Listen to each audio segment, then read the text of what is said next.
Hello and welcome to my channel, Becoming Bev. Today I'm coming to you from Fredericktown, Missouri, from my daughter and I's campground, FredRock. This is our newest unique stay. We call her Daisy, the Groovy Camper. In today's video, I'm going to share with you ways that I've learned to save money while traveling. I used to say that I travel frugally, and then I changed it to I travel smart. If you have any travel tips for saving money besides the ones that I talk about in the video, I'd love for you to leave them in the comments. But these are the ones that I've used the most that I find help me. My suggestion is to grab a pen and paper. You might want to jot some of these down if you're interested in saving money when you're traveling. One of the reasons that I can travel the way that I do is I've set myself up to have basically no debt. I was completely debt-free up until I bought this campground. So I do have that mortgage payment on the land now, but with the business running here, the business is paying that mortgage payment. If I had to spend $3,000 or $4,000 or $5,000 to take an international trip, I wouldn't get to travel nearly as much as I do. One of the ways that I found to travel inexpensively is using Groupon or Living Social. Now, I've done probably 10 trips using Groupon. I think it's a great deal. So basically, when you go to Groupon, you click categories, hotels, and then I typically like to do the air-inclusive trips. And just, for example, I looked right before I started recording this video, and like right now, they have a 10-day guided tour of Thailand for $1,499. Now, that includes stops at like Bangkok, Krabi, and Phuket. And I'll just tell you about a couple of the trips that I've personally done that are currently listed on the Groupon website. Like, I did a trip to Ireland. Right now it's listed for $899. So that's typically per person, and it requires double occupancy. And right now they're flying out of New York, Chicago, Washington, D.C., or L.A. So that's part of cost of the trip is if you're not in one of those cities, you have to get yourself to that city. So I'll use my Southwest points to get myself, say to New York, or whichever city is least expensive to get to. And then, I'll catch the flight to do the Groupon deal. The trip that I did to Ireland, for that price, I think when I did it, it was $699 per person, but it included your airfare to get there. It included my rental car, and then they gave me a list of bed and breakfasts that I could choose from, so I could stay and just explore, the whole country and just stay at these different bed and breakfasts. Now, I also did a 7-day trip to the Azores, which is a little island 700 miles off the coast of Portugal. And that one, I think I had to get myself to Boston, to take advantage of that trip. But we stayed at a 4-star hotel, and it included our breakfast. So the main expenses for that trip, once we got there, we had to rent a car, and then our excursions, and then just paying for dinner. It's like if you eat breakfast late enough, you can skip that lunch meal.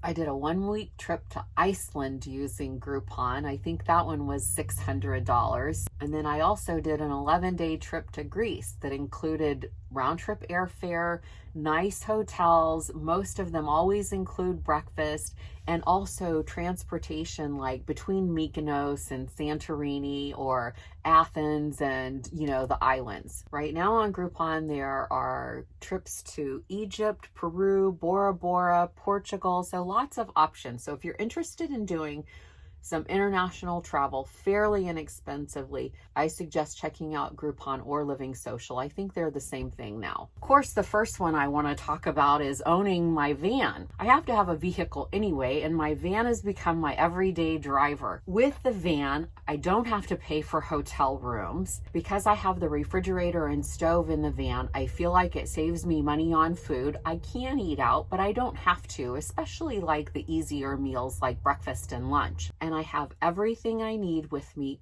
everywhere I go. And that comes in handy all the time. I was out recently and my shoe broke, like literally. Luckily, I was only a little ways away from the van, so I was able to walk back to the van and get a different pair of shoes.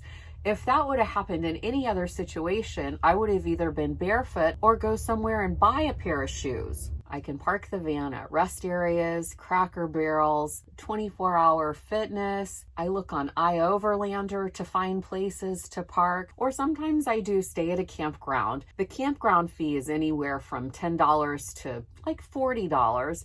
And that's quite a bit less expensive than most hotels. I can't tell you before I got the van how many times I would get somewhere and be chilled and I would end up buying a sweatshirt or a hoodie. I don't have to do that anymore. I always have that kind of stuff with me in the van. The van is one way I feel like I save money traveling. And even when I do fly, the van still saves me money. I park my van at the park and ride lot. There's one in St. Louis. It's $8 a day. If I have a really early flight or a late flight, I just stay in the van. So let's say my flight lands at 11:30 at night and I take the shuttle over to the park and ride. And when I get there, I just climb in the van and go to sleep until morning. In the morning, I wake up, I have my cup of coffee, and whenever I'm ready, I leave the park and ride and drive home. So I have a place to stay for $8 a night. Now, when I'm traveling by airplane, I've created a travel checklist. I'll leave that checklist in these video comments. I found that when I was traveling, I was constantly forgetting a phone charger or this kind of pair of shoes or a toothbrush or whatever. So I created this travel checklist and I put it on my phone. So when I'm packing, I just go through my checklist, and obviously I don't take everything on the list, but I just ask myself, do I need a rain jacket? Do I need this or that? And the checklist, I feel like, saves me money because I'm not forgetting things and then having to buy them after I get somewhere. Another way that I travel smart is I use airline credit cards.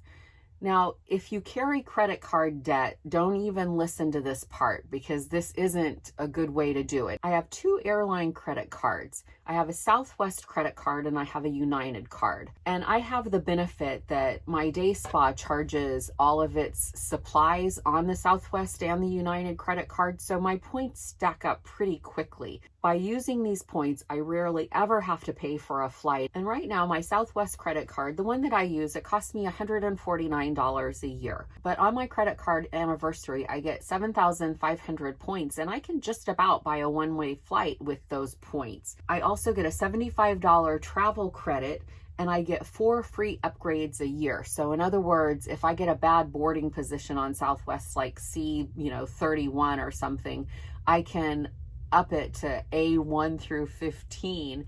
And normally Southwest charges you $40 for that. And then I like Southwest too because your bags fly for free. So you get 2 big bags for free if you need those. I rarely ever check a bag. I've learned that it's absolutely better if you can travel in a carry-on. A lot of the other airlines do charge a bag fee, so I've just learned to travel really light and travel in a carry-on. Now, the other thing with my Southwest credit card is I've accumulated enough points every year to have a companion pass. I can change that companion 3 times a year, and anywhere that I fly, I can also book my companion and they fly for free. The second travel credit card I have is a United credit card because Southwest doesn't fly everywhere that I want to go. So basically the same thing with the United credit card. I charge as much as I can on it and then use those points whenever I need to fly internationally or somewhere that Southwest doesn't fly. I feel like that's a way that I make the credit cards work for me and not me working for the credit cards. And I'm gonna say this one more time. I'm blessed that I pay my credit cards off every month. I never accumulate credit card debt. I think that accumulating credit card debt it's bad. And once you get, so far in debt, it's difficult to climb out of some of those holes. So things that I've learned about flying, typically, and not always, but typically flights are lower on Tuesdays and Wednesdays. I'll show you a couple of examples here. And you can also tap the low fare finder to figure out when the lowest fares are being offered. Also, if you have some flexibility, usually that very first flight of the day or the very last flight of the day is less expensive. And then there's this travel hack I've used a couple of times. So let's say that I want to go to Chicago and I look at the price of that flight and it's, $200 for one way. Then I'll look at the price of a flight, I'm just saying this, like to Des Moines, Iowa, and it has a layover in Chicago. sometimes, oddly enough, the flight to Des Moines is cheaper than the flight to Chicago. So you can book a flight to Des Moines and then just get off the plane in Chicago. But that only works if you have a carry-on, because if you've checked a bag, that doesn't work. I think the airlines kind of frown on doing this, but I have done it a couple of times. And then I typically check Google Flights for airline prices, and it'll just give you a comparison of all the different airlines and your options on those. Sometimes the cheapest flight isn't the best deal. Like there's one here, I'll use Tuesday, November 8th, flying from St. Louis to Fort Lauderdale.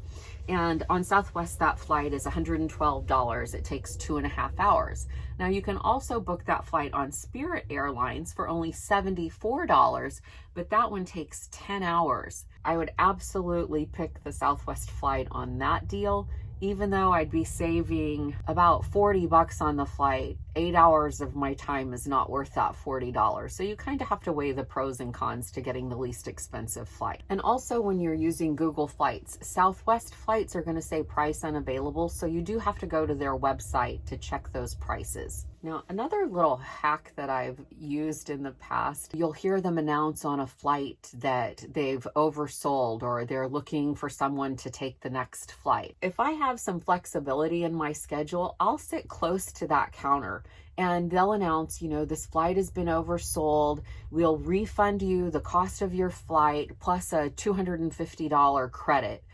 And so occasionally I've done that. I do like getting those flight credits. I have a couple of friends that use the website homeexchange.com. So basically they trade their homes for homes in foreign countries. Someone will come and stay at your house and you go stay at their house. That can work a lot of different ways. Sometimes you can drive their car, they can drive your car. You can feed their pets, they can feed your pets. There are all sorts of different ways. And then another one, I have 2 different friends who have become a part of like trusted house sitters or trusted pet sitters. My friend Bob sent me a message and said, trusted pet sitters, game changer. And then my friend Diane is doing the same thing. You go stay at their house, you take care of their cats or dogs or whatever. And it's really a win-win situation. They get someone to take care of their pets in their home for free, and you get a free place to stay. And when I do have to book a hotel room, I typically go through hotels.com. And I do that for a couple of reasons. One of the reasons is once you stay 10 nights, you get a free night. So they take the average cost of your 10 nights that you've paid for, and then you get a credit for 1 free night of a hotel stay. And if you do that often enough, which I have, you end up with gold status with them. So with your gold status on hotels.com, you can get late checkouts, you can get early check-ins, you get free room upgrades, and occasionally, like the last time I stayed in Vegas, I also got a $25 bar credit. Hotels.com is my favorite way to book hotel rooms. If I need a rental car, I've found that hotwire.com typically has the best prices for me. If you're traveling in a city, it's really, really a money saver if you can figure out how to use public transportation. So an example of that is I was in New York City and I wanted to go to Coney Island.